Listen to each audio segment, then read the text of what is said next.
Teoria bizarra sobre Pokémon. A teoria afirma que Ash está em coma desde o primeiro episódio de Pokémon, após sofrer um acidente de bicicleta enquanto fugia daqueles Sparrows.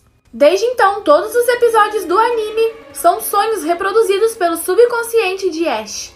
E é por isso que Ash nunca mudou no decorrer do anime. Sempre teve a mesma aparência, nunca envelhece e nunca faz aniversário. Sem contar que desde o primeiro episódio de Pokémon, Ash nunca mais foi visto andando de bicicleta.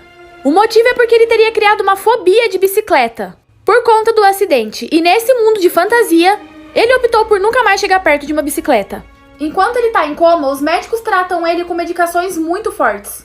E tudo que acontece no subconsciente dele são coisas que ele tem que superar na cabeça dele pra poder acordar do coma. E cada Pokémon representa uma coisa que ele tá trabalhando dentro dele mesmo. Conheça agora a teoria bizarra sobre o Sr. Siriqueijo. Essa teoria diz respeito a qual seria o ingrediente secreto do famoso hambúrguer de Siri. E supostamente esse ingrediente seria Siri.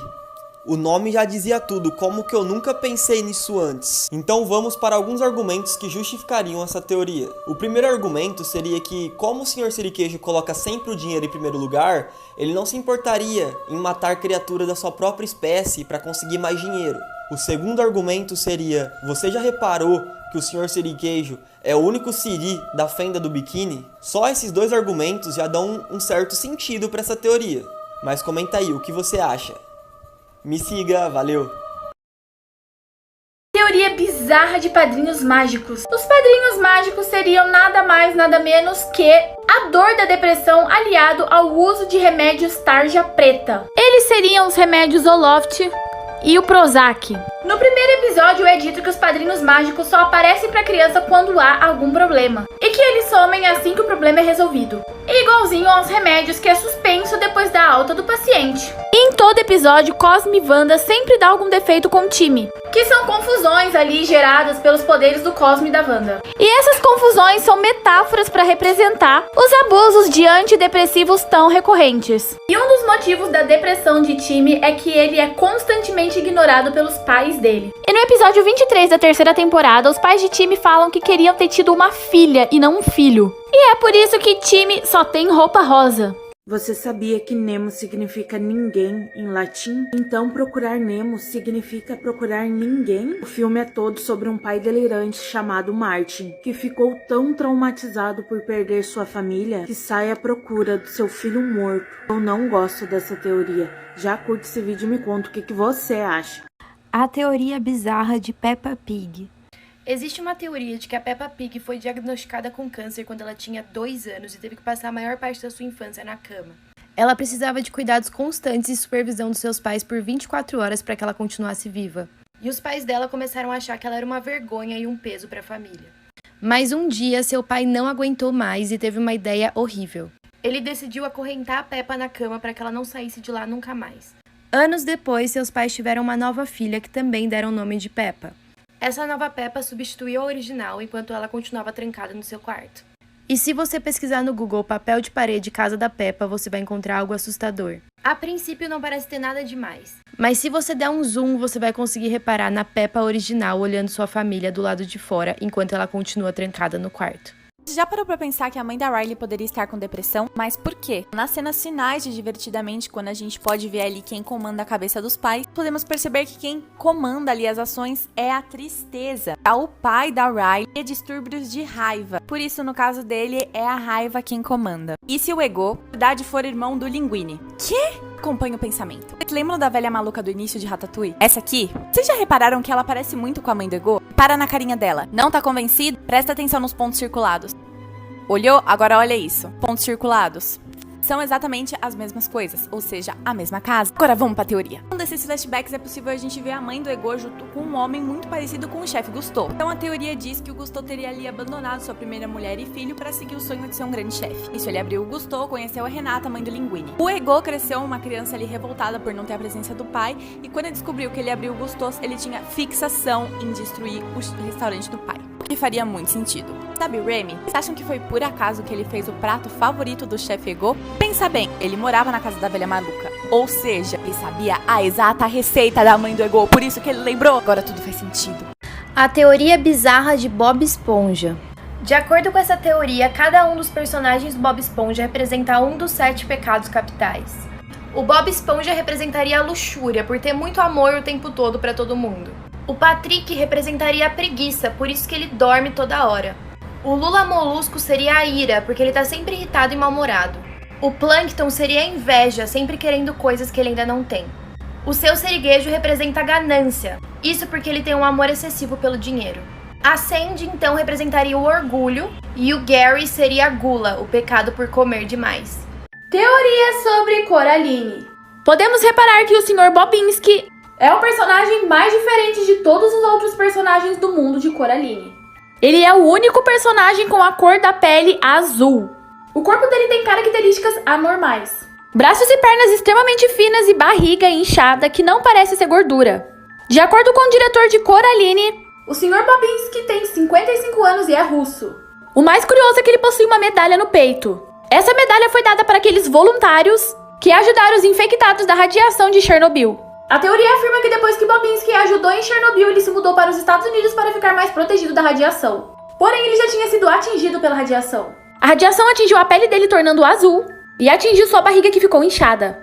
Também podemos notar que ele faz contorcionismo. Isso porque antes de Chernobyl, ele era contorcionista de circo. Bom, e a prova de que tudo isso aconteceu é a medalha no peito dele. Provavelmente você não percebeu essa coisa bizarra em Tá Chovendo Hambúrguer. Sabemos que em quase todos os desenhos sempre tem referência de alguma coisa. Mas em Tá Chovendo Hambúrguer tem uma referência bizarra e pesada para crianças. Provavelmente você conhece o Monte Rushmore. Ele presta homenagem a 4 presidentes dos Estados Unidos. E em uma cena do filme podemos perceber que tortas gigantes caem no rosto de todos os presidentes. Podem perceber que todos levam tortada na cara, mas quando chega no Abraham Lincoln, ele leva na nuca. Mas por que só no Abraham Lincoln ele leva na nuca? Isso na verdade é uma referência da morte de Abraham Lincoln, pois ele morreu exatamente com um tiro na nuca. E ainda na cena podemos ver que o chantilly da torta escorre pelos olhos e o nariz dele, como se simbolizasse o sangue.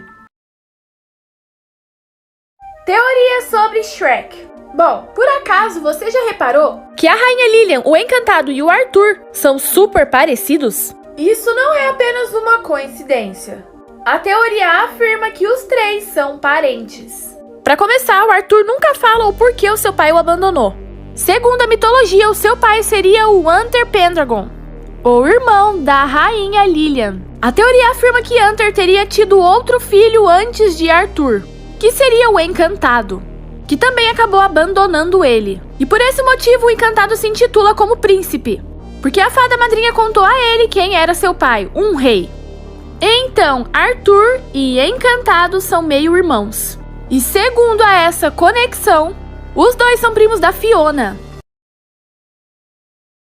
Teoria sobre os Flintstones. Você já parou para pensar que talvez o desenho dos Flintstones não se passa na pré-história? Isso porque tem algumas questões no desenho que faz a gente repensar sobre isso. Como, por exemplo, o fato deles celebrarem o Natal, ter conceitos de automóvel, televisão, dentre outras modernidades dos dias de hoje. Os Flintstones foi ao ar de 1960 até 1966, bem no auge da Guerra Fria. A teoria afirma que um confronto nuclear entre os soviéticos e os estadunidenses foi o que gerou a cidade dos Flintstones, Bedrock, e que na verdade os Flintstones se passam no futuro devastado depois da guerra. Então eles estão recomeçando toda a vida com o melhor do nosso passado. Isso explica o fato das coisas modernas. A pseudotecnologia, entretenimento e religião é tudo que resta na memória deles de um mundo pós-apocalíptico. E os dinossauros são experimentos genéticos. Teorias de desenhos animados famosos. A teoria que diz que os personagens principais de Bob Esponja são baseados nos 7 pecados capitais. A teoria diz que Candace é esquizofrênica e todas essas aventuras dos irmãos dela foram imaginadas por ela mesma, e o Dr. Doofenshmirtz é seu psiquiatra. A teoria termina dizendo que Candace morreu, sua mãe pegou o diário que ela escrevia essas aventuras e vendeu para Disney. A teoria do Scooby-Doo. A teoria diz que o desenho acontece depois de uma crise econômica. E é por isso que os vilões são professores, famosos, donos de museu e etc. Essa eu acho bem maneira. A famosa, gigantesca teoria da Pixar. A teoria da Pixar diz que todos os seus desenhos estão acontecendo no mesmo universo e contando uma gigantesca história. Desde Monstros S.A. e Valente, que são muito importantes para essa teoria, tudo acontece no mesmo universo e tudo está contando uma gigantesca história. Parte 2. Bicho. Outro clássico desenho. Nossa, só tem desenho bom aqui. Ursinho Pooh. Um desenho que mostra uma criança com seus ursinhos de pelúcia. Todos nós sabemos que os personagens principais, que são ursinhos de pelúcia, eles são apenas brinquedos e acabam ganhando vida, vivendo aventuras, por causa da imaginação fértil de Christopher, a criança. Mas o que poucos sabem é sobre a característica de cada personagem, que podem representar as características do próprio Christopher, já que é ele que dá vida aos bichinhos. O personagem Tigrão é hiperativo. O Bisonho está sempre triste, parece que é depressivo.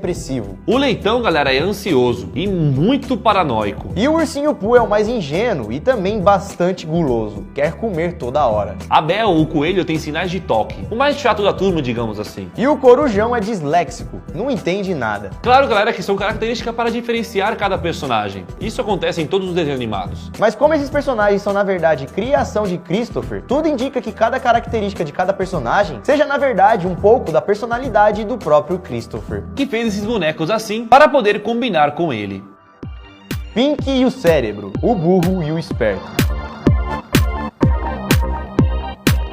Quem já viu esse desenho Pink e o Cérebro? Um desenho que mostra a vida de dois ratos de laboratório. E onde um deles, Cérebro, sempre quer dominar o mundo. Todos os dias ele tem apenas uma tarefa para fazer: dominar o mundo. Quem já assistiu o desenho sabe que o Cérebro é o mais esperto, enquanto o Pink é o mais bobão. E é exatamente isso que o desenho mostra, pois o Cérebro sempre fala coisas inteligentes, faz vários cálculos, enquanto o Pink não entende nada. Mas o brilhante dessa teoria é que ela diz que o desenho é exatamente o contrário. O Cérebro é o burrão e o Pink é o gênio. A teoria diz que Cérebro pode até parecer um gênio, e realmente ele é esperto. Porém, por ter o plano de dominar o mundo e sempre falhar, acaba tornando o Cérebro como um tolo. E o Pink sempre consegue ver os problemas com antecedência, evitando assim que o Cérebro domine qualquer coisa. Ou seja, Pink seria realmente o gênio que evitaria que qualquer coisa saísse do controle, mesmo ele sendo um pouco bobão. E já o Cérebro seria na verdade o cabeção ambicioso, que na final não consegue fazer nada. Ou seja, galera, o mundo foi salvo graças às meninas,